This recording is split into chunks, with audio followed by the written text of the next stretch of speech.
highly of yourself, don't you? I've been around for a long time at least. Doesn't mean you're a legend. Well, you know. No, I don't know. Elaborate. We'll talk off camera. Yeah, okay. Yeah, that's what Anyhow. we're gonna do. Joe Russell, green, black, dreads. Anyhow. Against Junker Reanimator. Two decks that are going to be using the Graveyard here. There are some new cards in Russell's deck, among them Nyx Weaver. But we have seen green, black, dredge a little bit in the last standard format. Relax, losing it for top 8 at Grand Prix Cincinnati. And we saw some other players employ that in the Open Series after that particular tournament. Didn't really break all the way through. We saw a couple make the elimination rounds, but nothing hoist a trophy. But it's got some new tools to work with. But this Junk Reanimator deck, what's going on over there? This is a real Reanimator deck. We throw around Junk Reanimator pretty liberally. This is a real Reanimator deck. 4 copies of Whip of Erebos and 3 copies of Rescue from the Underworld. Those are the core reanimation cards. Okay. Alongside 4 Commune with the Gods and 4 copies of Grizzly Salvage to reanimate Ashen Rider and Abhorrent Overlord. Those are the big targets. So it also plays a lot of mana creatures. Satyr Wayfinder, Sylvan Caryatid, Elvish Mystic, and so forth. These are kind of interchangeable creatures that you can use to sacrifice to rescue from the underworld. So a lot of mana acceleration here, a lot of ways to fill up the graveyard, and then a really powerful suite of reanimation targets in Ashen Rider and Abhorrent Overlord. Well, you speak of acceleration, and there is some Elvish Mystic to get things started off here for Johnson. Joe Russell going to start from the Mana Confluence. He's going to go down to 19 right away. He only has 1 copy of Mana Confluence in his deck, 21 lands, 4 Overgrown Tombs, 4 Temple of Malady, 6 Swamp, 6 Forest. And he's going to play an Elvish Mystic of his own. So a little green decks, a little ramping going on here for both players. I don't know if I've ever seen 4 copy of Whip of Erebos before.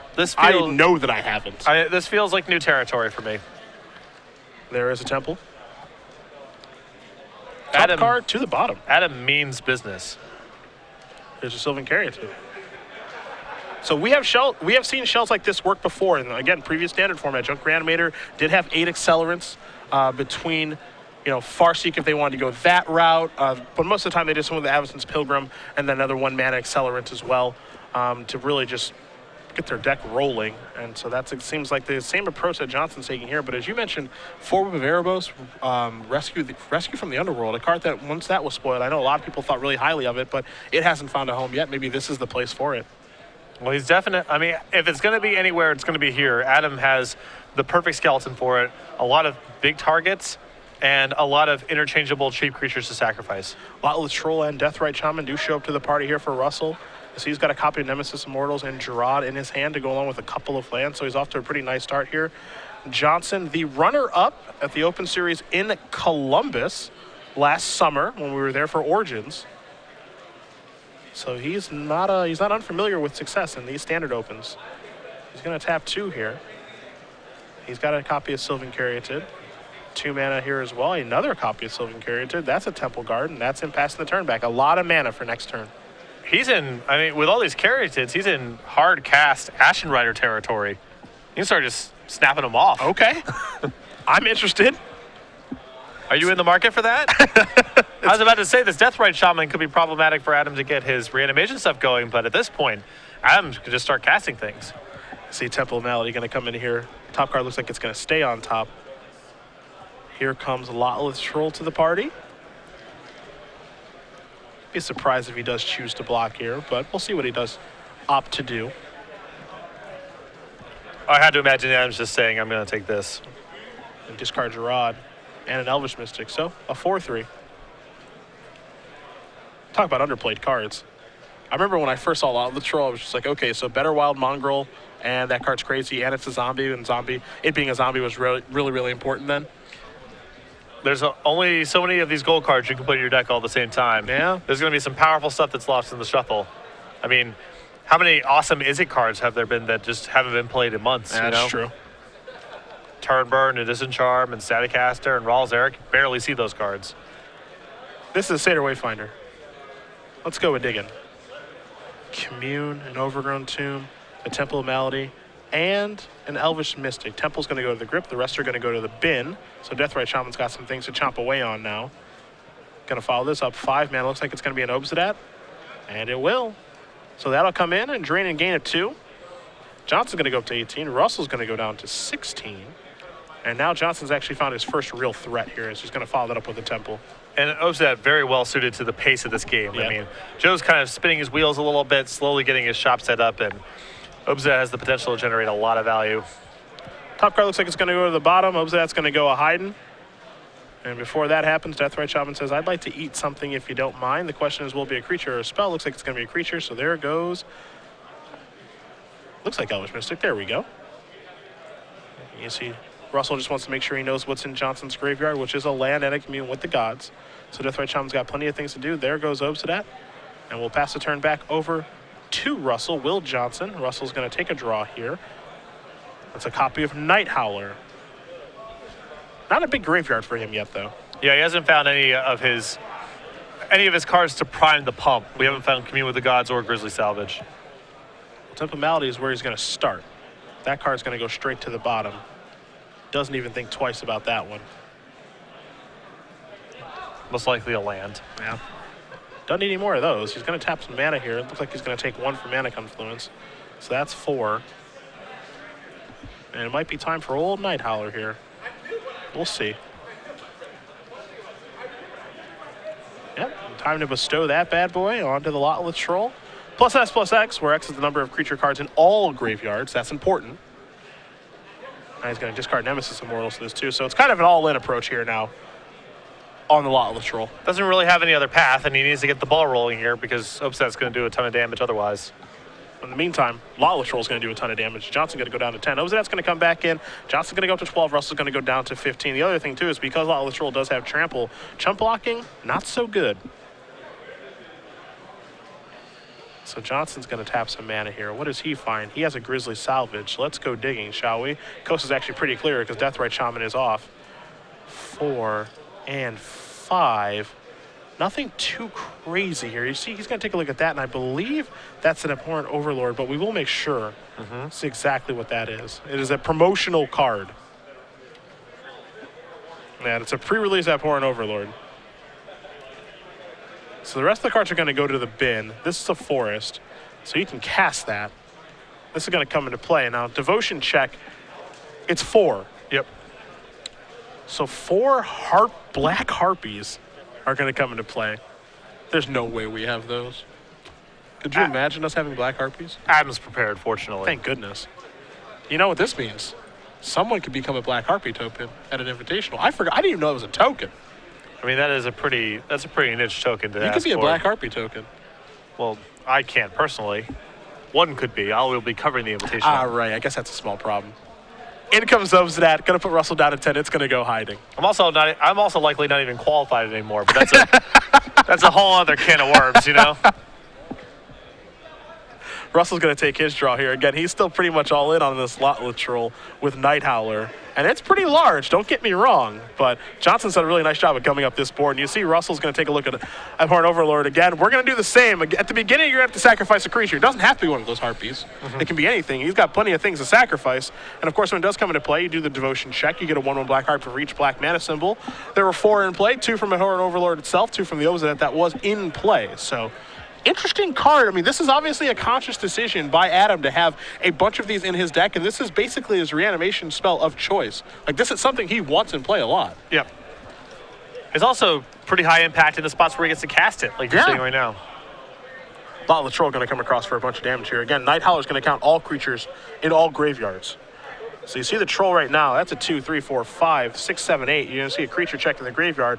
There's some Elvish Mystics. That's going to be a 9-power attacker. He's got to be mighty careful here because there is also the old Deathrite Shaman out there that can provide even more damage. So, yeah, but Adam also needs to try to end the game as quickly as possible. Again, he doesn't have really a long-term answer, so he's trying to walk the tightrope here of not getting killed, but also making sure that he has enough pressure on the way back to kill Joe as fast as he can. Because right now, assuming our information is correct, there are 4 creatures in graveyards, 3 in Russell's, 1 over there in Johnson's. So that Night Howler's providing +4/+4. You see the 3 counters on Lotless Troll, that's 7. 2 from Lotless Troll itself, that's 9. If Russell discards a creature and then activates Deathrite Shaman, that's it. Yep. So I think Adam is probably going to block with the least amount of things possible that still plays around that possibility. And let's not forget about Gerard that's hanging out down in the graveyard too. Now, he isn't all the way there just yet, but that's definitely something to be cognizant of.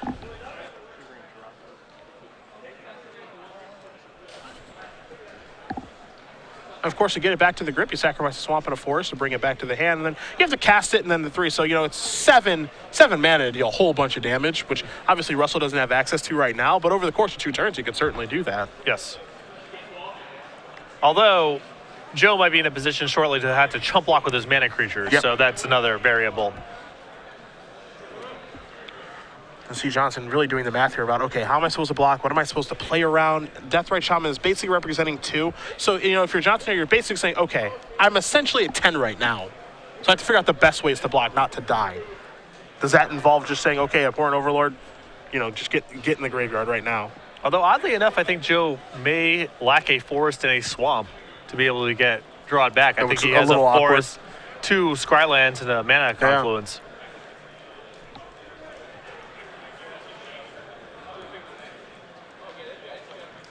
So now it's, which tokens do I block with? This is a pretty difficult decision here. Do I block with the Satyr Wayfinder? Do I just block with the Abhorrent Overlord? Is this a safe block here? It looks like he's just going to try to block with the 2 creatures, Will Johnson. Because this attack here again is for 9. 4, 5, 6, 7, 8, 9. So now minus 2 is 7. So he would take 7. He would go down to 5. Deathrite Shaman will put him down to 3. Just block, because obviously the goal here is to be able to kill on the counter swing. Yes. That's the ultimate plan. It gets a trigger. Remember, again, Adam gets a trigger Obsidat, an attack with his 9 power worth of flyers here. So, in theory, that would get the job done. Now, the other thing, too, if you're Adam, is you have to make sure that you kill on the counter attack through Deathrite Shaman gaining life. Yes. That's super important as well. So there are a lot of variables to go through with the blocks here. Now, Obsidat would come back in. Russell would go down to 8 and then attack for 9.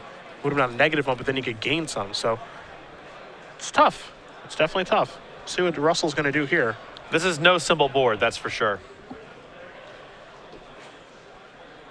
Tapping 2 mana right now. This is a copy of Satyr Wayfinder for him. So top 4 cards, going to turn over a couple here. A few Grizzly Salvages, a Wayfinder. So that force is going to go to the bin. That's going to come into play and pass the turn back. A little interesting not to see him cast that pre-combat. Could have made the Lot Troll bigger because of Night Howler. I think that he wanted the ability to discard 2 Lot Troll if he was feeling so inclined. Okay. Maybe caused a mistake on Johnson's end. And it looks like the Overload trigger is still on the stack here because he can stack these however he'd like to. Obsidat coming back in, then they have Abhorrent Overlord trigger. So now the trigger is going to resolve there. Obsidat's going to come in as well. You see the drain of the game. Johnson's going to go up to 7. Russell's going to go down to 8. Now there are 3 blockers over there, so the question is how many things can Johnson attack with? And it looks like he might actually come up short here, which is crazy to think about. Not sure the card that he drew for the turn. There's 3 chump blockers and only 2 attackers on the ground, so Joe currently has that covered. He has a Deathrite Shaman activation to gain 2 if he's feeling so inclined. Yep. So he's essentially right now at 10. And with those attacks in the air, 5, 6, 7, 8, he would still live through this turn. Huh. And the attacks on the ground aren't even free because putting a creature into Joe's graveyard arguably is helpful for him. He would love that. Yeah. That would be great for him. So Adam can't really attack unless he's going to be presenting lethal. Well, he's going to attack, and this is presenting lethal in quotes, but in reality, that's not actually the truth. Because what Russell can do here is he can go, okay, I'll put my Elvish Mystic and my Satyr Wayfinder in front of some things so I don't die, and then that really just grows my Lot Troll that has Night Howler on it. Yeah, Joe can chump block and keep his Deathrite Shaman. Yep. It begs the question, I wonder what Johnson drew on this turn. Not quite sure. And this might just be a desperation, cross your fingers attack. Right now you see Russell's going to go through the motions and figure out, all right, what are the appropriate blocks at this point? Obviously, I have to block Obsidat or I'm going to die. That part's easy. The rest is a little bit more difficult. Well, Joe's hand is basically forced here. He has no choice but to just block the stuff that he is allowed to block. And you see, it looks like he's going to do this now. It looks like a Deathrite Shaman. Okay, Deathrite Shaman, free block on the Mystic. Yep. Sure. I guess it's easy to say free block, but there's also, as you see, Deathrite Shaman's going to activate and remove a creature because he has to stay alive. There's also an argument to be made that the Elvish Mystic that Joe Russell has wants to die. Yes. So even though that block is, quote, free, that might not be the appropriate block in this situation. It might be better if the Elvish Mystic is actually in the graveyard because it pumps the Night Howler. You see Temple's going to come down here for Johnson. He's going to put the top card to the bottom before passing the turn back, it looks like. Probably phase out the Obes of that as well. So there that goes. Obviously, if Johnson makes it to his next turn, he's probably good to go to win the game. But you see Russell's going to untap now. I mean, Adam's all on board. If Joe can power through these 2 copies of Sylvan Caryatid, that's just it. Yeah, and you see he's going to do the math now to see exactly how big everything is here. With these Night Howlers, obviously there's a bunch of creatures in the graveyard. 3, 4, and 5 for Russell's side. We'll see how many Johnson has down there. Boy, is Night Howler big. And Johnson was very cavalier about sacrificing a Sylvan Caryatid once that trigger was prompted of him. And Sylvan Caryatid is another creature in the graveyard and 3 points of toughness to block with. Yep.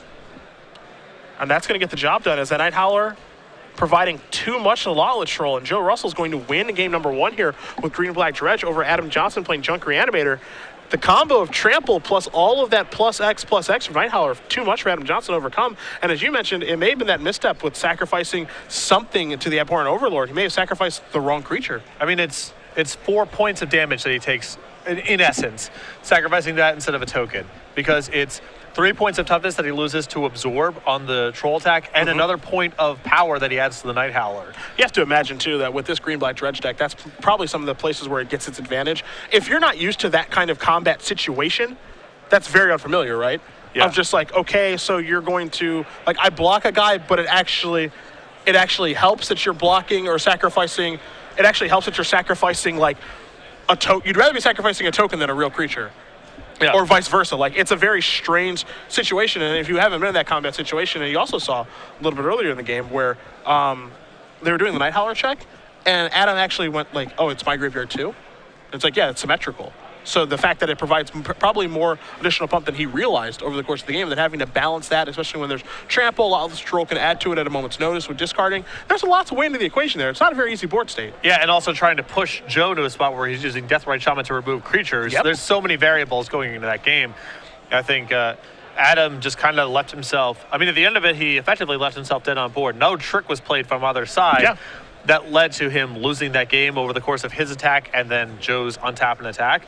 So something got missed is really the only conclusion you can draw. Yeah, presumably.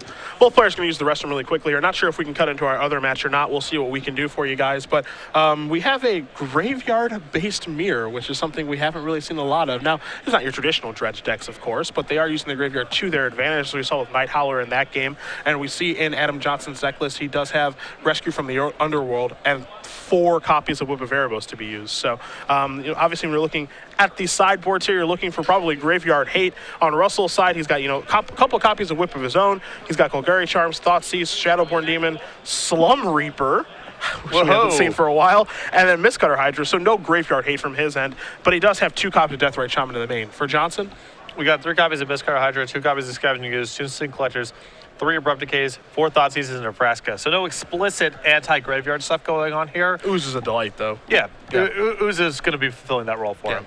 And taking a look here really quickly at Russell's main deck, because we didn't see any Scavenging Oozes in his sideboard. Doesn't look like he has any in his main deck either. As far as new cards are concerned, I guess, I did overlook the fact that he does have copies of Farika, God of Affliction, which is graveyard hate.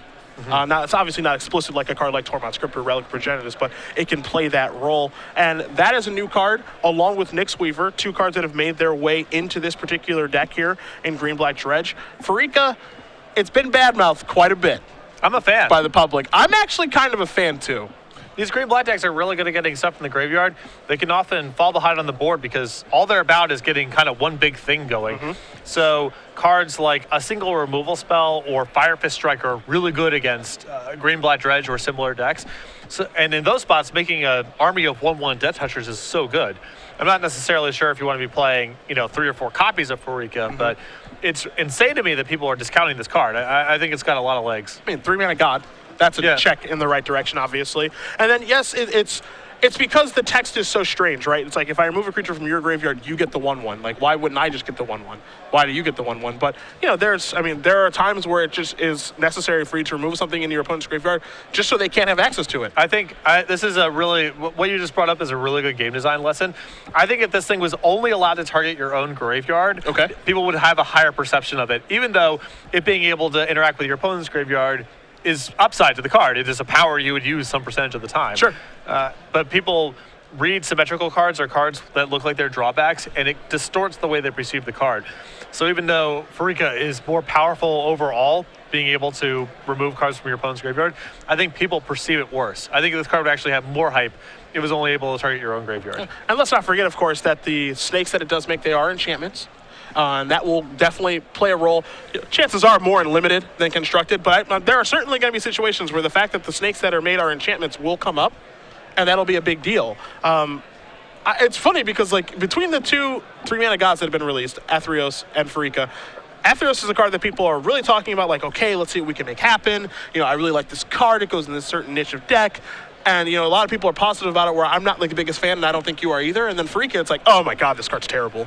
I can't stand this card. And it's like, I actually think Pharika's actually pretty good. It's different, and it's hard to analyze and see exactly what kind of deck it goes in and how many copies you're supposed to play. But I'm a fan. I think that there's just a lot of upside there. Me too. And there's a lot of decks that are going to struggle to beat 3/1/1 Death Touchers spread out over a colors of a couple turns. So that's a tough thing for a lot of decks that are attacking on the ground to beat. Additionally, I'm a pretty big fan of this green-black dredge deck that Russell is playing. I think that this is a deck that got some significant upgrades moving forward. Pharika could be one of them. Nyx Weaver could be another one. But it's just really, again, this deck that I feel is still pretty unexplored. Mm-hmm. There's still a lot of work to be done here. But what's going on, oftentimes when we do watch it in action, is very powerful. I mean, you just look at that last game. Joe Russell didn't do anything crazy. He played a lot Latrell, he bestowed a Night Howler, and he got to work. Yep. And it was obviously good enough that game through a very clogged board of what was going on. And I think that there is just some powerful things that are going on in this deck. I mean, we've seen Gerard Fireball kills. We've seen Nemesis of Mortals come down very early. There's definitely powerful things going on with this deck. There's a lot of decks that can't beat a lot of Latrell. Just straight up, Law Latrell plus mana is really hard for some decks to beat. Yeah. I'm really glad that the Slum Reaper is back. I have a nice story about that one. Oh, do you now? So when we were testing for the Block Pro Tour, the Golgari deck we were working on was losing a lot to Blood Baron. So I was suggesting, and it was like a green-black aggressive deck, basically. So I suggested, how about we put Devour Flesh on the sideboard? Okay. And someone said, okay, well, that's fine, although letting them gain 4 life is pretty bad. So then someone else suggested, why not just play Far Away? And we'll just play just the Edict half of it. Okay. And then someone says, what about Slum Reaper? Because there's Dreg Mangler and Experiment 1. There's these like synergies that could come up with Slum Reaper that make it the best Edict. And it's not like you need a 2-mana solution to Blood Baron because it's a 5-mana card. Yeah, sure. And everyone's like, all right, this sounds great. And so Matt Nass I was sitting over his shoulder as he's playing a game. He drew up an opening hand of 4 lands. Experiment 1, Brush Strider, and Slum Reaper, said, I can't play his deck at the Pro Tour, and that was the last game that deck got played with. It was, I cannot in good faith sleeve this up at the Pro Tour. But you could try. Come on, Matt. And in fairness, Experiment 1, Brush Strider, Slum Reaper is, like, that's not a shabby hand, you know? You're pretty good curve. Yeah, you're going to make a 3/3, you're going to kill their first play. This is good stuff, but just looking at a hand of that many crappy cards was too much to bear. And that was the end of the Golgari deck for the Block Pro Tour. Well, you tried. You did try. Got to give you that. Yep. The old... I always enjoy where it's just you draw that up again, you just break. You're just like, no. Nope, can't do it. Don't even play the game. Like, you set the hand down, you're just like, I'm out of here. Cannot do it. I am not playing another game with this nonsense. It's just not going to happen. I cannot play this deck at the Pro Tour. Not with that attitude. Not with that attitude. You can't, Nasty Matt. Haven't seen him for a while. Hope he's doing well. Yep. Joe Russell up a game here in round number 3 against Adam Johnson. If you guys are just joining us, Cedric Phillips, Patrick Sullivan, Star City Games Open Series here in the Queen City, Cincinnati, Ohio. At SCG Live, hashtag SCGCIN for your tweets all weekend long as we do make our way through the first of many standard tournaments with Journey into Nyx. A lot of named players in attendance this weekend. A lot of players doing very well this weekend. Joe Lissette, Brian Braun to win, Chris Van Meter, all off to fantastic start, sitting at 2-0. Adam Johnson, runner-up, Star City Games Columbus when we were there for Origins last year. He's off to a nice start here as well with his Junk Grandmator deck. Again, pretty different take on Reanimator here. He's got Rescue from the Underworld, Abhorrent Overlords, Ashen Riders. Those are his main weapons of choice. I like a real reanimation deck, as real as it'll get in Standard. Yeah, for sure. Both players are going to take a look at their openers here, see what they can find. We aren't Unburial Rightsing or anything. There's no reanimation spell of that power level in this deck, but Adam is trying to do the most powerful thing that the cards will allow him to do. Yeah, decks like this can still exist without Unburial Rights. I think people just have to understand that Unburial Rights was just a completely absurd card. That's all. It was just a very, very good Magic card. It was designed to kind of push that strategy in mind, I think. But, you know, it's just all upside, because if you draw it, it's fine. If you turn it over with mill effects, it's fine. It's just a great Magic card. It's even good against decks that are just trying to beat you with the removal spells. Yeah. It was just a fantastic card, just straight up. And even though we don't have that, there are still reanimation spells available. Cards like Obsidian's Aid as well, which hasn't been seeing a lot of play. Whip of Erebos also get the job done. And there are definitely options to bring back big creatures and get your value. Adam's list does look soft to decks that just have a lot of shocks and stuff, because he needs to get a lot of mana creatures in play for the ball. Sure. You know, there is no middle path for Adam's deck. It is all mana into big stuff. Yep. That's what he does. Whereas Joe's deck can play something kind of like a normal game of Magic, even if the graveyard stuff isn't happening. Yeah, I mean, he's got some rampant 4 Elvish Mystics, 2 Sylvan Caryatids, and 2 Deathrite Shamans. And he's got some other things to do, as you did mention, a lot. Latrell, Nyx Weaver, Herald of Torment, things like that. His numbers are a little scatterbrained, but at the same time, I kind of expect that in week 1. You've got a lot of 3s and 2s here, because you're trying to figure out what cards are good. You also look at so many cards with Grizzly Salvage and Commune with the Gods that there is an argument just to be playing more 2s than 3s. That's true. You are looking at a lot of different cards. Temple Malady going to come into play. Time to scry here for Joe. See where that top card's going to go. It's going to go to the bottom before passing it back to Russell, who got off to a nice start here with a Temple Garden into an Elvish Mystic. He does draw another copy of Temple Garden, it looks like, so he can accelerate into something. We saw the last game he was able to accelerate into Obsidian and Abhorrent Overlord. It just wasn't enough. As here's a Godless Shrine. Johnson got to go down to 16. This is a Scavenging Ooze. And he chooses not to attack, wants to be able to leave that available. How do you feel about the no attack there? It's a little curious to play the dual land untap and not attack. I'm not sure what he's anticipating being able to eat. I guess it potentially messes up Commune with the Gods. Potentially messes up Satyr Wayfinder too. Yeah, but you have to cast that right away.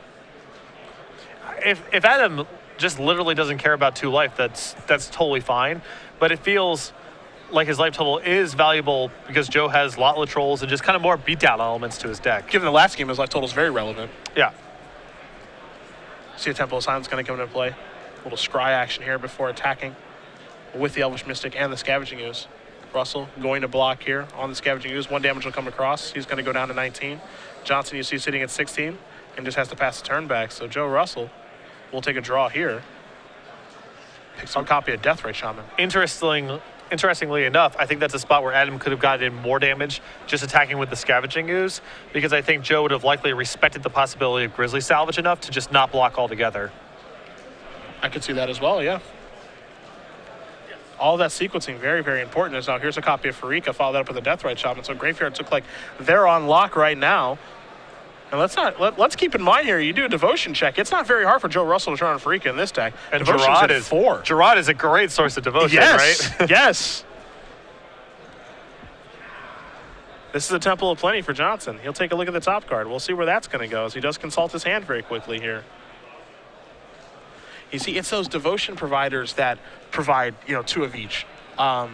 Gerard is obviously a great example in this case. I'm trying to think of the other ones like white, red, or things of that nature. Like Aurelia. It's basically Tristani. Yeah, cards like that. Yeah, right. Those are the cards that really turn on these gods. And for this particular deck, like as far as those double casting cost cards, Gerard might be the best for its appropriate god. Oh, for sure, because there's already a deck that kind of cares about the graveyard that involves Gerard. Yeah. So Farika lines up very naturally. Of course, the green-white god is not that powerful in general, and Tristani is not really that great of a populate devotion enabler because you have to play it around a bunch of token-generating effects to make it powerful. So definitely the mana cost is important, but the text box is lining up the right way is also important. And Farika and Gerard are definitely meant to be together, that's for sure. And let's not forget that as it looks like this thing is going to be turned on here in just a moment, that is a 5/5. And you see Johnson going to take a look at Gerard. We'll do the exact same, obviously. +1/+1 for each creature in your graveyard. None down there right now, but it's doing something else which is important, which is providing the devotion for Farika to get in the red zone. Yeah. See, this is, and some people have talked about this a little bit here, about this green-black dredge deck. Now, it hasn't been like the prime conversation, but people have been talking about, okay, like this thing got some upgrades that might not seem so big on the surface, and one of the upgrades that people don't talk about is free camp, but it looks very good in this deck. Yeah, it's so good. It's so nice in Joe's deck, especially because he already has these random beatdown elements that kind of are going on, and he also has this I care about my graveyard. They're kind of two different plans, and Farika lines up with either. If he just wants to build up his board and start attacking, Farika can be very good there because it's not that hard for him to get it turned on. And if the game goes into a graveyard place, Farika is very powerful in those games as well. You got to like how it gives you kind of a long game against like a rev type strategy as well. Just providing you with creatures, you know, through wraths and things of that nature. The problem there is that 1/1s are pretty low impact against decks with Jace. True. But it does give you another grindy element, that's for sure. Here comes Scavenging Ooze. That'll come into the red zone here for Johnson, but he's in a world of trouble right now because one of the things about these dredge-esque decks is they're not laden with removal spells. You know, that you're basically in Haymaker Magic right now. I'm going to do my thing, you're going to do your thing, we're going to turn over some cards, and the interaction is going to come from cards like Scavenging Ooze and Farika and fighting over the graveyards. But as far as a creature battle goes, I think that this matchup is really in favor of Russell. Especially with Adam facing down this Deathrite Shaman. It's so hard for him to go, you know, play Grizzly Salvage, untap, do something awesome to get that creature into play. That's his way to overpower Joe from this spot. And in the face of Deathrite Shaman, that's very hard to do. Freaky going to come in here again. 5/5 indestructible.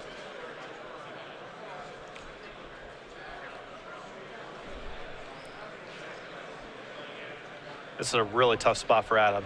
Yeah, I mean, we're getting to the point now where, like, the blocks are pretty bad, but you have to block because you can't afford to just take 5 because then you just get domed by Gerard. Yes. So Gerard is now doing 2 things. It was doing one thing before, providing devotion. Now it's threatening just a huge fireball. So Scavenging Ooze just gets flattened by the god. And one assumes Adam really needs to keep the Scavenging Ooze in play because Joe's got graveyard synergies of his own. All right, here's Nemesis Immortals. So going to add, I mean, basically a vanilla 5/5, but more devotion, obviously. Now, it's not going to come at the cheap. And, you know, now I'm kind of working things in my head of like, okay, if we're in like a green-black dredge mirror, what cards do you want to sideboard out? That's what I'm thinking about right now because it's like, Night Howler is probably pretty bad after sideboard, even though it was fantastic in game 1 just because if they draw one of their hate cards, like an Ooze or a Deathrite Shaman, you can really control it. Nemesis Immortals is also probably not going to be as great, but you might still be in the market for just a 5/5. Yeah, I mean, he paid full retail right now, and it looks fine. Temple Garden going to come to play untapped here for Johnson. There is an Abhorrent Overlord, but it's not going to provide a lot of Harpies. See, the devotion count is just going to be for 2. Those Harpies are probably going to be on chump blocking duty more than anything. And now also shields are down on that Scavenging Ooze. So if Joe's been sandbagging something that involves his graveyard, he now has a window to execute it. And if I'm not mistaken, I think he can just do something along the lines of throw Farika at you, throw Nemesis Immortals at you right now. He's got the necessary mana, necessary devotion. Fire away, fire away. That's part of the reason Gerard's so good, and that's going to do it. Joe Russell is going to win this match over Adam Johnson 2-0, and Green-Black Dredge defeats Junk Reanimator, but Green-Black Dredge is definitely the story here. This deck looked impressive. Yeah, Lala Troll, you know, Adam's deck is all about, you know, the graveyard. Of course, playing against Deathrite Shaman in game 1 is not something he's interested in. That was a big problem there. And then without any real removal spells in his deck, no straight removal spells, Lot Troll was all sorts of trouble.